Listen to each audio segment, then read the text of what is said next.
Okay, in this Real Estate Roadkill tutorial we're going to look at how to add a new blog entry to your post to the website. So as a licensee, having the ability of adding your own article as a post into the blog is an important thing to personalize it. Also important in delivering unique content, which in itself will assist you in getting better search engine placing. So having a consistent new level of information into the blog is a key component of this website. So here we are on Danny's Northern Palm Beach site again. Hope you're familiar with the blog.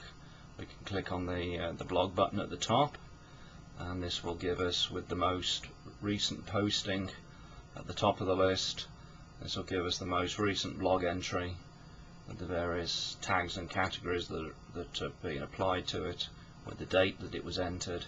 And if we scroll down, all those red date buttons are the start of a new post to the blog. So hopefully you've already looked through that and familiarized yourself with it. So let me take us back to the home page. The first thing we have to do is enter WordPress with the login screen. So if we look at the title bar here, it's Real Estate Roadkill NorthernPalmBeach.com. Add the / if it's not already there. Then we need to add the letters WP. WP stands for admin dash admin. WordPress admin site. WP stands for WordPress, and admin is your login. So hit enter, and that takes us to the WordPress login screen. So enter your username and your password. Just a note here, it is case sensitive. You've all been allocated your own username and password. Bear in mind it is case sensitive. If you click this button here, remember me, then next time you pull up this screen, it will automatically populate this information and you won't need to enter it again. So click on login, and that will take us into the WordPress site, to the dashboard, which is the key component of everything that you can do. You're now in the sort of the back office part of the site. So the key elements which we'll be instructing you on are here. These are the key elements in the dashboard. You might find that the first time that you go in there, it'll be minimized, and you'll see it looking exactly like this. So we've got the posts, media, pages, comments, profile and tools buttons down the left hand side of the site, and its posts. An entry in a blog is defined and called a post. So if we click on the post button here, we've got two choices. We can edit, and there is another tutorial on exactly how to edit or delete an existing post entry, or we can add a new entry. So in this particular case, we're going to add a new entry, so click on add new, and what will then come up now is the text editor. Now, a couple of things to note. On the tabs here, there's two tabs. One says visual, one says HTML. You're unlikely to use the HTML tab unless you're very familiar with HTML code and know what you're doing. If you don't, please, I would suggest that you stay well clear of it. Other than that, you need to be in the visual tab. You'll know you're on the visual tab because you'll see a lot of icons that you'll be familiar with. These are icons that you'll see in Word or other popular word processing programs. In this case, I've got two lines of icons. If you've only got one line of icons showing, it means you haven't got the kitchen sink open.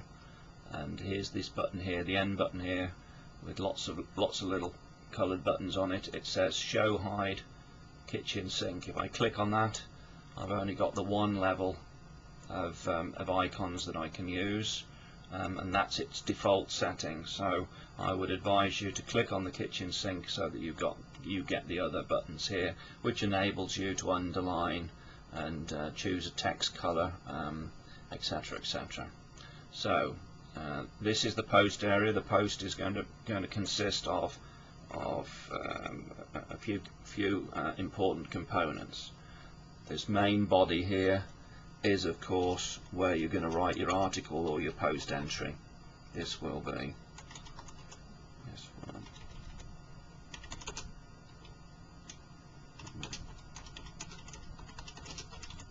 This will be where you enter text.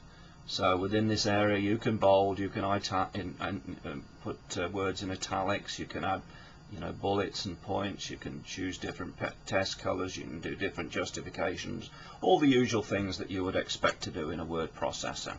So that's where you enter your text. The most important thing with a post entry in a blog is that you give it a title. So let's put new entry as our title. At that point, you're almost ready. So you've entered your article and your title, and nothing too complicated there. But there's a couple of other things that we need to do. First of all, to help with people searching your site and also people searching through search engines, you need to give this content a category or multiple categories. Now, given the nature of the Roadkill site, most of the articles are going to be about bank-owned homes, credit repair, foreclosures, real estate, REO, short sales, etc. So let's say this is something very much about real estate owned property by the banks. Then we would probably click bank-owned, REO, real estate, probably foreclosures, maybe even short sales, encompassing all those key areas, and those are the most used categories. If you need to add a new category, then you would need to let me know and we'll enter a new category. And then it can be tagged in certain in a similar way to giving it categories, and you might add a new tag of real estate. You should actually, when you get into this portion of your site, you should see a number of tags already allocated for you to choose from. If not, we need to add them in for you. So at this point I've given the post some tags, it's been categorized so the search engines can find it. I've got the text entry, I've got a title, and at that point there's two things I need to do. The first thing is make a note of what the address of the entry is going to be, because this goes into, you may want to refer people to it. You can actually edit this and name it something else if you want to, but I wouldn't worry about it too much. At this point you're ready, and if we click on publish, dashboard will actually give us a message at the top to say that the post is published, and we might want to just check that it looks like we want it to look, particularly if we've been formatting it or what have you. And here it is, new entry, the tags are all there and the categories, and here's the text. So at that point we know that everything's fine, new entry is there, and we can log out. There we go. So that's how you add a new posting to the blog section of your site, and I would recommend that you do that as often as you possibly can. At very least, to gain true search engine optimization, we want to be averaging at least a posting a week. So between what Danny and I are doing for you and what you do yourself, try and get to that one posting a week. So that's the end of this Real Estate Roadkill tutorial on how to enter a new entry onto the blog portion of your site.